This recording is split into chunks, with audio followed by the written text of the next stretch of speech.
Les saludo en el nombre de nuestro Señor Jesucristo. Es una alegría, un placer, una vez más, estar con ustedes y poder compartir la palabra del Señor. Quiero que abran sus Biblias en 2 Corintios 13, 14. Es el último capítulo, o mejor dicho, el último versículo del último capítulo. Cuando yo estaba estudiando este tema, hermanos, que es sobre la Trinidad, entonces yo estaba viendo qué versículos o con qué versículos abro el tema. Y encontré una gran cantidad de textos donde la Biblia me enseña sobre la Trinidad de Dios. Pero sin embargo, han ocurrido corrientes de pensamientos desde el tercer siglo, donde ya habían personas que estaban tratando de cambiar esta doctrina tan fundamental que es para nosotros sobre la Trinidad de nuestro Señor. Entonces quiero compartir ese versículo, si ya lo tienen todos, hermanos. 2 Corintios capítulo 13, versículo 14. La gracia del Señor Jesucristo, el amor de Dios y la comunión del Espíritu Santo sean con todos vosotros. Amén. Bendito Padre Celestial, una vez más ante tu presencia, venimos a alabarte, glorificar y santificar tu santo nombre, Señor. Abre nuestras mentes, Señor, para que podamos entender los misterios. Señor, usa mi boca y abre los corazones de cada de mis hermanos para que podamos entender lo que tú eres, tu majestad, Señor. Porque si más te conocemos, más nos acercamos a ti. Todo esto te lo pedimos en el nombre de tu Hijo amado, nuestro Señor Jesucristo. Amén y amén. Bien, hermanos, el tema de esta noche es la Trinidad. Ahora, la Trinidad, hermanos, está en toda la Biblia, desde el Génesis hasta el Apocalipsis. Pero hablar sobre la Trinidad es como que los criterios o los pensamientos del ser humano no concuerdan, porque por momentos Jehová o Dios habla en singular, pero después a continuación, y en el mismo versículo, habla en plural. Primero dice yo Jehová y después dice bajamos, está hablando en plural. Entonces, ¿qué es lo que sucede? Cuando Jesús se fue y comenzó a través del Espíritu Santo a moverse, todos creían, porque esto ya era un dicho, o ya estaba establecido de que había una Trinidad. Entonces no había de qué controversiar. Pero todo llegó hasta en el tercer siglo, más o menos. Apareció un sacerdote, Arrio, ¿no? Entonces, él empezó a enseñar que Dios es único. Y obviamente, él se basaba en versículos de la Biblia que lo vamos a mencionar. Entonces, él dijo de que Dios es único y que Jesús pues tal vez era un ser poderoso, pero un ser creado y que no podría ser Dios porque la Biblia dice que Dios es uno. Entonces, esa corriente de pensamientos se iba desarrollando, no con tanta intensidad como ahora en nuestros tiempos. La Biblia dice de que en los postreros tiempos habrá apostasía. Y más o menos en el 1800 y tanto, esta corriente vuelve a activarse. Y hay una de las sectas muy conocida por todos ustedes que son los Testigos de Jehová. Y a propósito de los Testigos de Jehová, no se sorprenda que a partir de septiembre van a volver a tocar la puerta de la casa de cada persona. Pararon por la pandemia, pero ahora van a continuar con ese engaño que ellos tienen. Bueno, como le digo, esta corriente de pensamiento no es nueva. Arrio ya lo estaba enseñando, aunque después condenaron esa creencia, y esa es la razón por la cual ellos bajaron la intensidad de propagar esa creencia. Pero luego vino otro pensador, un tal Sabelio, y la idea de él era algo opuesto a lo que decía Arrio. ¿Qué decía Sabelio? Sabelio decía de que Dios es posible que no exista, pero es que es Jesús, el solo Jesús. Jesús se manifiesta como Padre en el cielo, se manifiesta como Hijo en el Nuevo Testamento, y el Espíritu Santo se manifiesta en el día de Pentecostés, pero en realidad pues es solamente el solo Jesús. Más o menos esa corriente también se estaba desarrollando en esa época del tercer siglo. También bajó la intensidad, pero luego también, no hace mucho, esa misma corriente de enseñanza vuelve a aparecer, el solo Jesús. No sé si ustedes habrán oído que es tan popular como los Testigos de Jehová, donde habla que Jesús es el Dios, pero no es ¿cómo le puedo decir? Una unidad, sino que se manifiesta en Padre, luego se puede manifestar en Espíritu, y también se manifestó en carne como es Jesús. Y lo curioso de todo esto, hermanos, es que estas corrientes están surgiendo cada día más. Entonces es necesario para todos los hermanos empaparnos más de la Biblia, porque no es fácil decir que si Dios es uno y luego en el párrafo siguiente nos da a entender que Dios es más de uno. No es fácil entender, hermanos.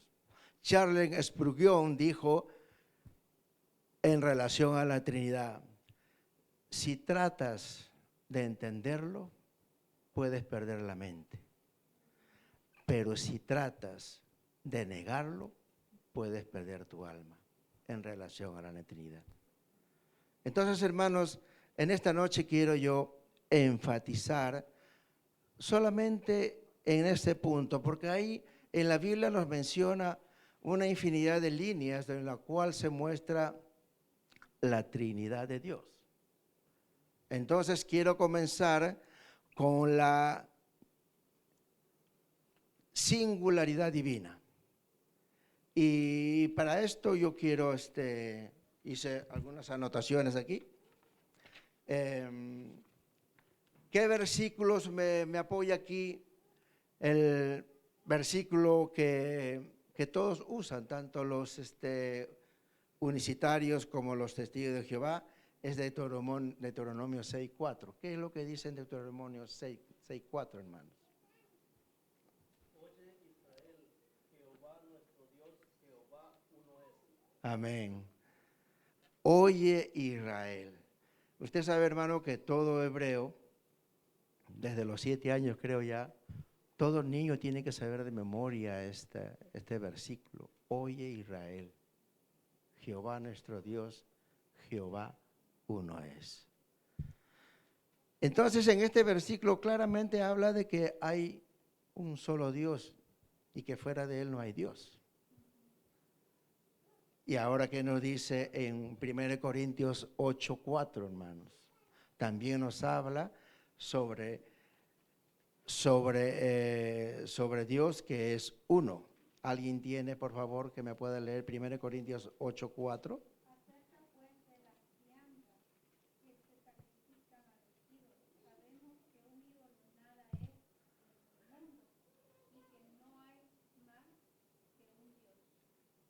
Amén.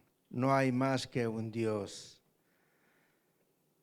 Entonces, si no hay un Dios, ¿por qué es que nosotros creemos en una Trinidad? Otro versículo más, 1 Timoteo 2:5. También hablan sobre la unidad divina.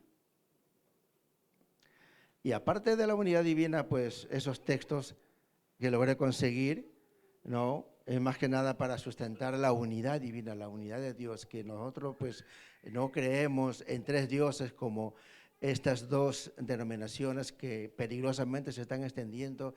Dicen de que los trinitarios creen en 3 dioses. Nosotros no creemos en 3 dioses, hermano. Creemos en un solo Dios en 3 personas distintas, que es diferente. ¿Alguien tiene 1 Timoteo 2:5?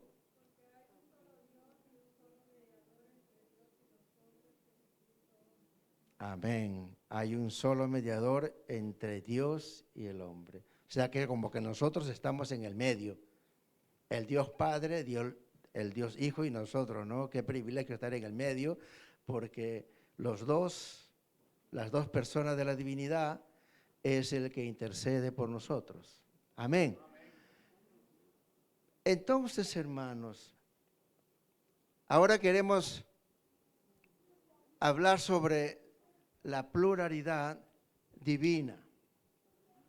Y podemos comenzar nosotros con la palabra que los hebreos usan para Dios. Nosotros decimos Dios, pero ustedes saben que la Biblia se hizo en el hebreo, ¿no?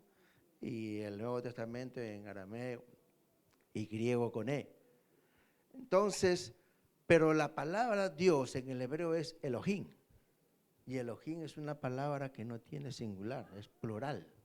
A pesar que no tiene la S porque es otro idioma, Elohim es más de uno. Es como decir uvas. Uvas no hay singularidades. Uvas puede ser un racimo de uva, pero son varias componentes de la uva. Entonces lo mismo, Elohim es lo mismo. Pero las personas o los maestros que tratan de hablar que Dios es solamente uno, no toman en cuenta esta situación del nombre de Dios que es Elohim, que es en hebreo. Entonces, queremos nosotros ahora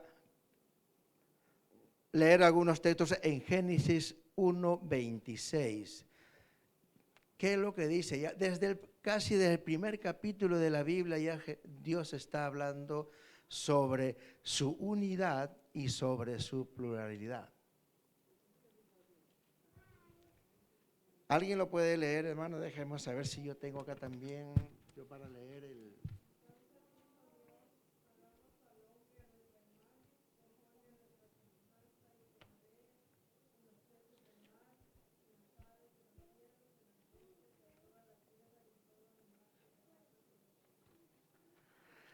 Ahí, hermanos, si nosotros analizamos ese versículo 1:26, ¿qué es lo que dice? Entonces dijo Dios, hagamos. O sea, cuando dijo Dios, es una persona. Ahí hay una persona ya. Pero después de 2 puntos dice, hagamos al hombre a nuestra imagen y semejanza. Dígame usted por qué él no dijo, voy a hacer a mi imagen y a semejanza. Él está diciendo hagamos, es porque había más de uno con él. obviamente que era el Hijo y era el Espíritu Santo. Entonces, esto es muchas veces, hermanos, cuando yo les hablé del pensador Charles Spurgeon, si no lo entendemos, hermanos, que tanto la unidad y la pluralidad de Dios, si no la entendemos, al menos por nuestra fe, tenemos que creerlo. No porque yo lo diga, no porque el pastor lo diga, sino porque la Biblia lo dice.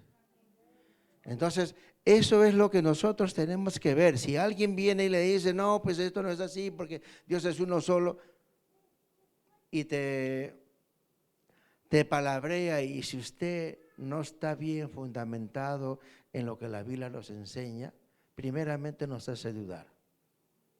Después de la duda, puede cambiar nuestra idea y muy fácil nos puede arrastrar a esas nuevas líneas de pensamiento que no es lo que la Biblia dice. El segundo versículo que yo quiero hablar, hermanos, es en Génesis 3:22, que habla de lo mismo. 3:22 dice, y dijo Jehová Dios, una persona, he aquí el hombre es como uno de nosotros. No dice es igual a mí, es a uno de nosotros. Otra vez Dios está hablando en singular, pero inmediatamente lo habla en plural. Entonces, esto nos llega a entender, o si no lo podamos entender, tenemos que creer porque la Biblia así lo dice. Amén, hermanos.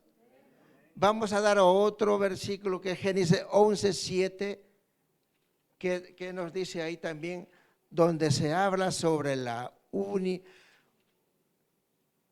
singularidad y la pluralidad de Dios. 11:7, que ya lo encontré.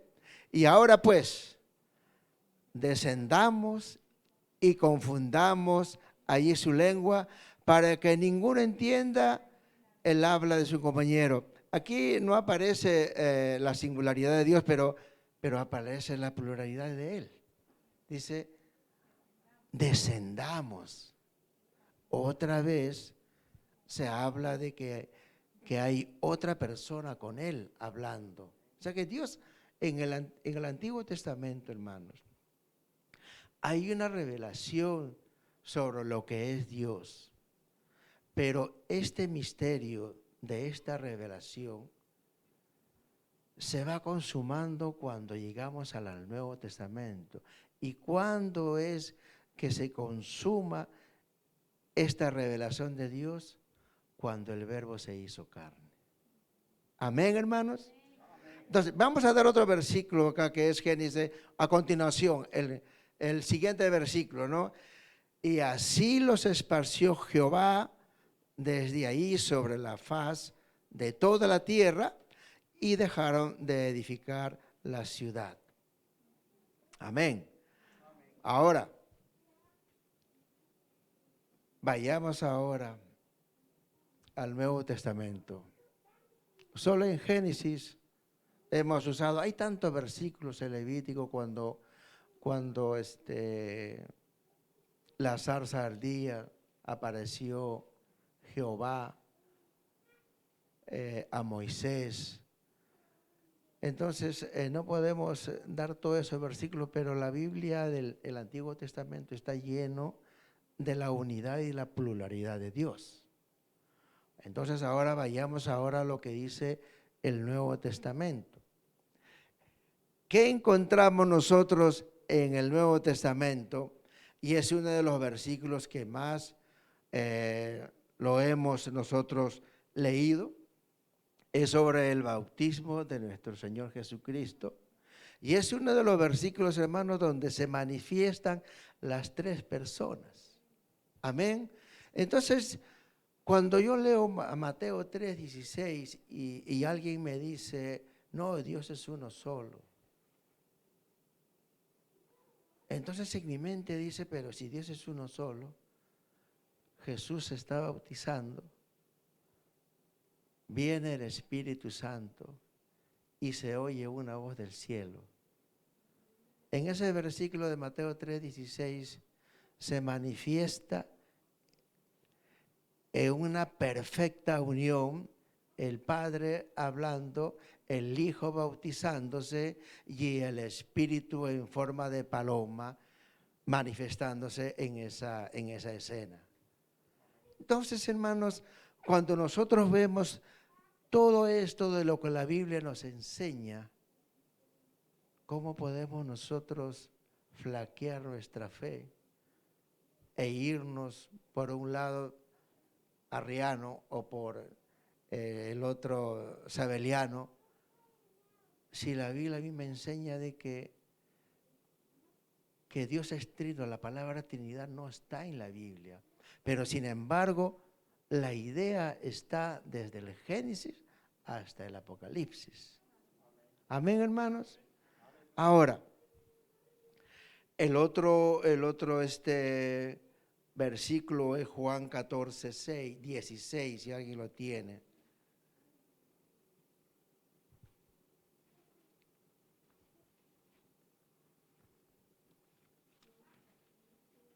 Juan 16.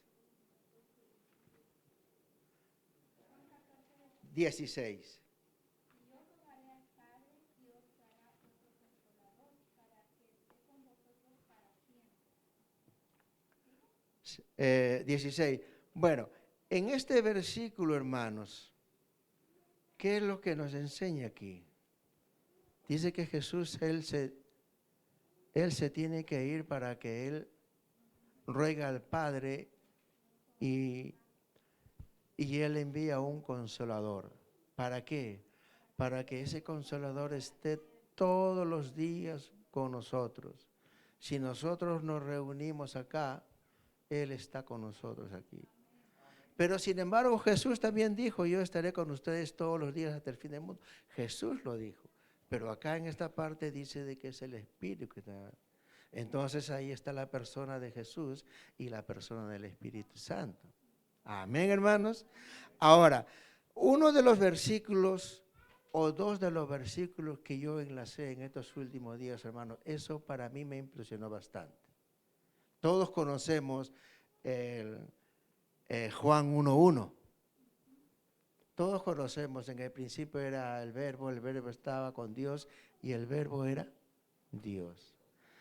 Pero me impresionó cuando yo enlacé ese versículo con Isaías 48:16. Si alguien lo encuentra, hermanos, Isaías 48:16 fue impresionante para mí y yo creo que ya lo encontré. Amén, aquí lo tengo. Dice así la palabra del Señor: acercaos a mí, oíd esto. Desde el principio no hablé en secreto. Desde que eso se hizo, ahí estaba yo. Y díganme, hermanos, ¿quién estaba hablando ahí? ¿Quién era lo que hablaba esa parte hasta ahí? Acercaos a mí, oíd esto. Desde el principio no hablé en secreto. Desde que eso se hizo, ahí estaba yo. ¿Quién era el que estaba hablando ahí? Es Jesús. ¿Por qué dice? ¿Qué dice a continuación? Y ahora me envió Jehová el Señor su Espíritu. ¿Me entienden, hermano? Ahí están las tres personas. Está el Hijo hablando, Jehová enviándolo y el Espíritu también. Amén, hermano. Esto para mí fue impresionante porque yo siempre, hasta de memoria se lo sabe cualquier hermano, Juan 1:1. Pero cuando usted enlaza esos dos versículos, se ve una armonía perfecta de las tres personas de la divinidad de nuestro Señor Jesucristo, del Padre y del Espíritu Santo. Amén, hermanos. Entonces, no quiero extenderlo tanto porque a veces cuando se habla sobre este asunto y no hay otras historias, como que nos cansa un poco. Pero me gustaría que aquí me ayuden más porque yo conseguí unos versículos, hermano, donde en el Antiguo Testamento Jehová es el pastor, como leyó la hermana en Salmo 23, Jehová es mi pastor, nada me faltará. Pero en el Nuevo Testamento, ¿quién es el pastor, hermano? Jesús. En Juan 10:11, ¿qué es lo que dice? Si alguien lo tiene, Juan 10:11.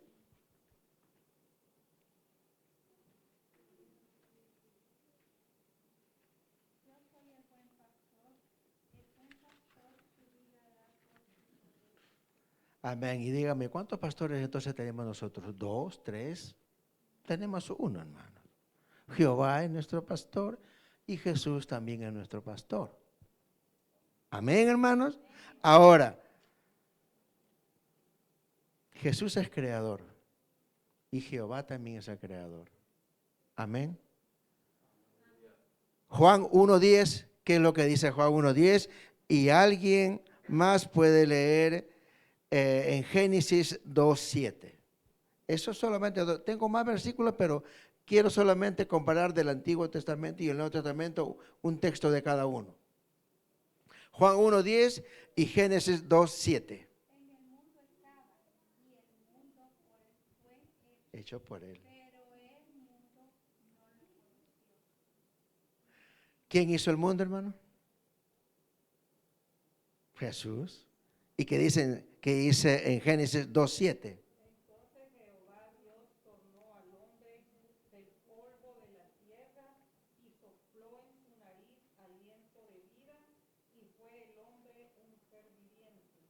Amén. Él los creó a nosotros.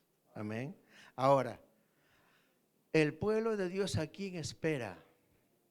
¿A Jehová o a Jesús? Si Jesús es Dios, Jehová es Dios, el Espíritu Santo es Dios, entonces aquí, si esperamos a Jesús, también esperamos a Jehová. Si esperamos a Jehová, también esperamos al Espíritu Santo. ¿Qué dice ahí en 1 Tesalonicenses 3:13?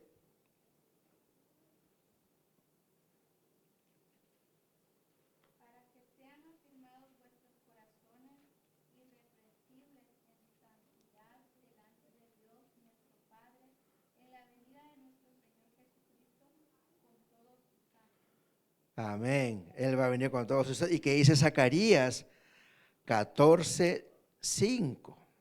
Es impresionante este versículo en relación a 1 Tesalonicenses 3:13. ¿Qué dice ahí?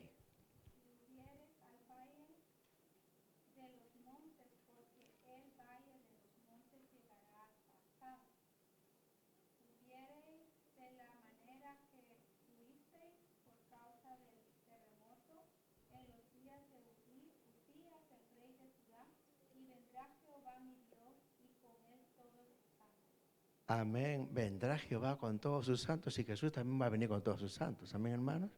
Entonces viene Jehová y viene Jesús, pero es un solo. Amén, hermanos. Entonces ahora para cerrar, ¿quién es nuestro Salvador? Nuestro Señor Jesucristo. Pero si Jesucristo es nuestro Salvador y Jesús es Dios, Jesús es Jehová, Jehová también es nuestro Salvador. Amén. Que dice en Hechos 4:12 y otras personas, Salmos 78:35, y con esto cerramos.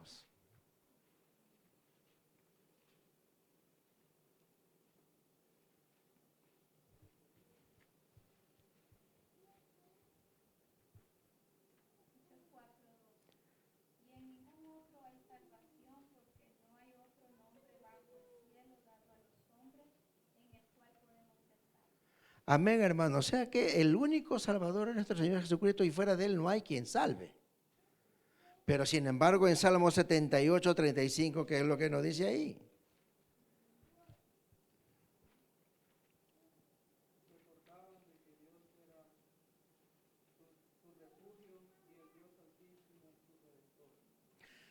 Redentor es igual a Salvador, ¿no?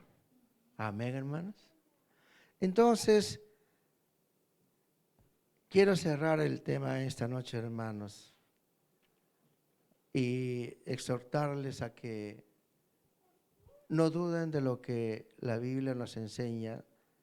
Si nosotros no lo entendamos, dejemos que el Espíritu de Dios mueva nuestros pensamientos, mueva nuestra inteligencia y podamos creer de que si no lo entendamos, al menos creamos de lo que la Biblia nos enseña, hermanos.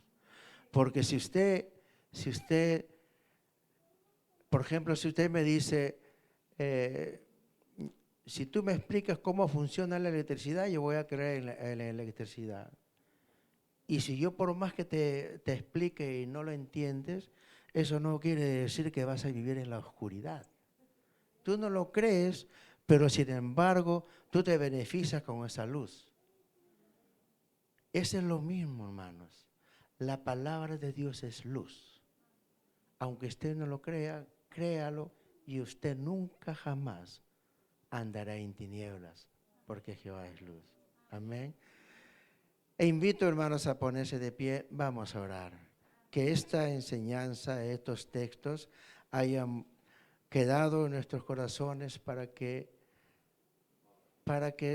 Él quede en nuestros corazones y que nadie nos pueda mover de lo que Jesús, nuestro Padre y el Espíritu Santo, ese uno solo y que mora en nuestro corazón. Bendito Padre Celestial, te damos gracias, Señor, una vez más, porque sé que yo no hablé, hablaste tú por mí a través de tu palabra, Señor Jesús. Haz que esta enseñanza, Señor, haz que estos versículos